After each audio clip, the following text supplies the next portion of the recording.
بسم الله الرحمن الرحيم سبح لله ما في السماوات وما في الأرض وهو العزيز الحكيم يا أيها الذين آمنوا لم تقولون ما لا تفعلون كبر مقتا عند الله أن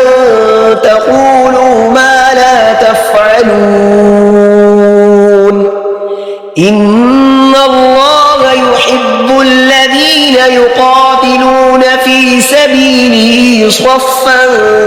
كأنهم بنيان مرصوص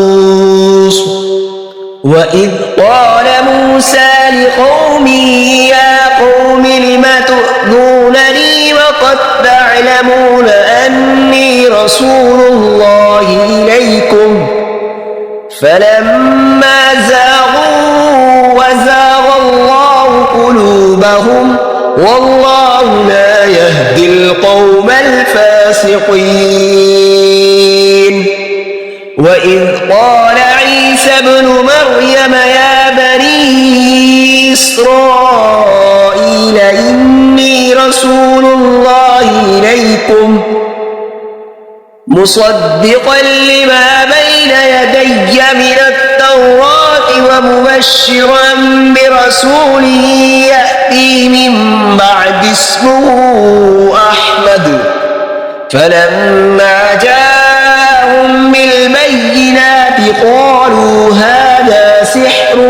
مبين ومن أظلم ممن افترى على الله الكذب وهو يدعى إلى الإسلام والله لا يهدي القوم الظالمين يريدون ليطفئوا نور الله بأفواههم والله متم نوره ولو كره الكافرون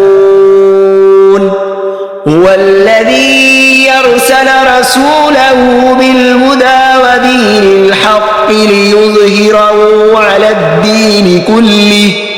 ولو كره المشركون يا أيها الذين آمنوا هل أدلكم على تجارة تنجيكم من عذاب أليم تؤمنون بالله ورسوله وتجاهدون في سبيل الله بأموالكم وأنفسكم ذلكم خير لكم إن كنتم تعلمون يغفر لكم ذنوبكم ويدخلكم جنات تجري من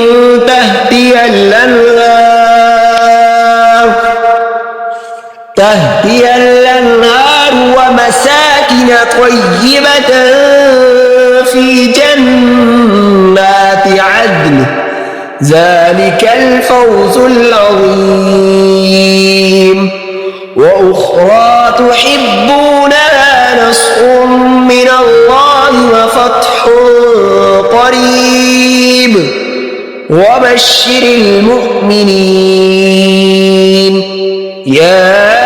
أيها الذين آمنوا كونوا أنصار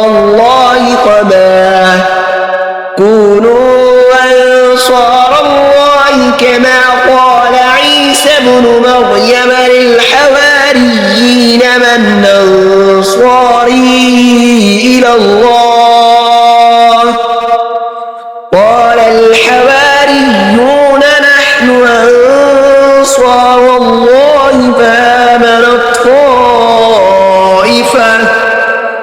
فآمنت طائفة